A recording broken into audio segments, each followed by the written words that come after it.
Hi, I'm Minnie. Hi, it's Mickey.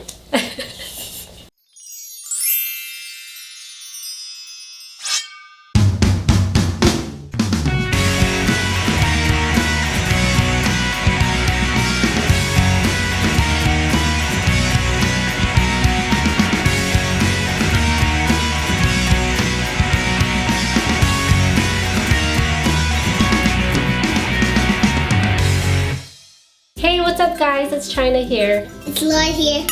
I'm really super duper extremely excited about my Disney cruise at the end of this month. So now I'm here to provide you guys a guide to planning your first Disney cruise. So now you've decided you're gonna go on a Disney cruise. Now you're wondering what next. So the first thing I suggest that you do is go on disneycruise.com and get your free planning DVD. Unless you're on a public computer or a mobile smartphone, you can actually view a digital copy of it instantly straight from your computer. So you have the option to do that as well instead of wait for a DVD to come in the mail. So once you've done that, the next thing that you do, now unless you have a specific boat that you would like to go on because say for example you wanted to do the Star Wars Day at Sea, which I believe is only available on the Disney Fantasy, is decide where you would want to go. Now some of this information may be subject to change, so at the time that you may be watching this video it may be outdated information, but for right now some of the places you can visit are the Bahamas, Caribbean, Canada, Mexico, Europe, sometimes Hawaii, Panama Canal. So now that you've decided where you would like to go, the next thing is to decide when you want to go. The Bahamas and the Caribbean, they're offered all year round, so it doesn't matter whenever you decide to go or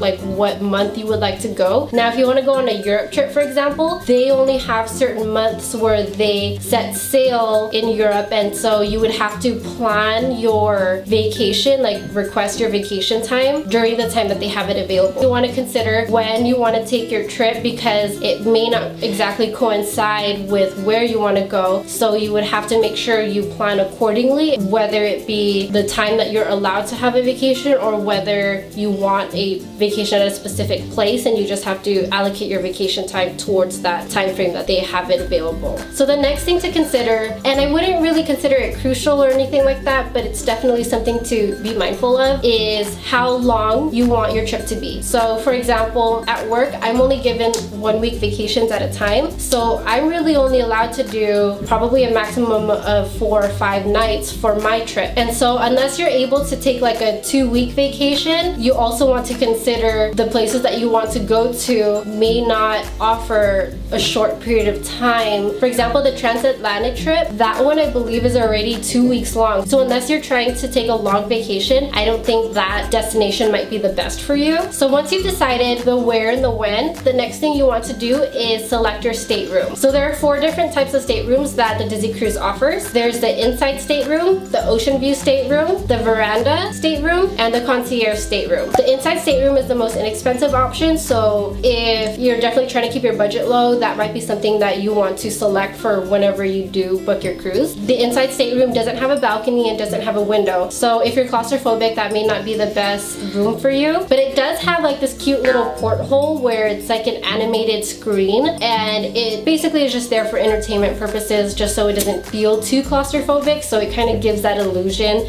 that you are viewing the ocean, but it has like animated characters like swimming around that porthole. And so the next one is the ocean view stateroom. So that one kind of speaks for itself. So it has a window. It doesn't have the balcony, but it has that window for you to see the ocean and have a view of the outside. So the third option is the veranda. That one is the one with the balcony, and that one gives you that fresh air feeling, especially when you're someone that may not want that closed quarters, mostly because it kind of gives you that extra space and that fresh air feeling. It's also enough space to sit 2 people there. It does have a table on that balcony as well. And so the last one, and probably the more expensive option, is the concierge stateroom. The reason why that one's a little more expensive is not only because of space, but they also have like bedroom features. So it's not like a hotel or your standard stateroom where you walk in and it has the bed and like your table and everything. It gives you that extra space for a separate room. They also have wheelchair accessible staterooms. All you have to do is when you do book your cruise, make sure you select that option for wheelchair accessible rooms. So now you're probably wondering about transportation. Unless you actually live close to wherever they set sail, so for example like Port Canaveral or over at San Diego, driving may not be an option. Some of the things you want to consider is how you plan to fly there. You can always just make it super easy for yourself and plan your airfare directly through Disney, but that can be a little bit costly. So you also have the option to book your flight separately. Just keep in mind that you have to give yourself ample time for whenever you plan your trip, so that way you have that extra leeway for if anything were to happen. But what I've done in the past is I've always booked my airfare separately, so I would just look at the flights on my own and see whatever like discounts I can get. And sometimes with some of the reward points I would get from my credit cards, I would be able to get discounts on flights and whatever works for you basically. Another thing you want to consider is if you want to fly in the day before, so you might want to consider looking into hotels as well. And so the last but definitely not the least is the documentation that you'll need. Now, unless you're under the age of 16, you'll need a passport for wherever you decide to go. There may be other exceptions or things like that, but I definitely recommend visiting the website for the actual rules and regulations for the types of documentations you need when you do board the Disney cruise. And there you have it, folks. That's my guide on planning your first Disney cruise. If you have any additional questions, feel free to leave a comment down below. I'll try to answer the questions to the best of my ability. Otherwise, I would also recommend visiting the Disney Cruise website for more details and information on the Disney Cruise. And so definitely stay tuned for next week's video where I will be talking about what to pack for your Disney cruise. And so if you want to see more videos like this or you want to see other Disney videos, make sure you subscribe to my channel and don't forget to follow me on all my social media accounts. But until then, I'll see you guys next time.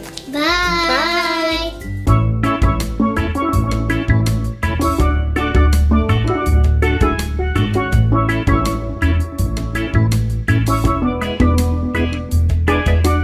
I'm super duper blah blah blah.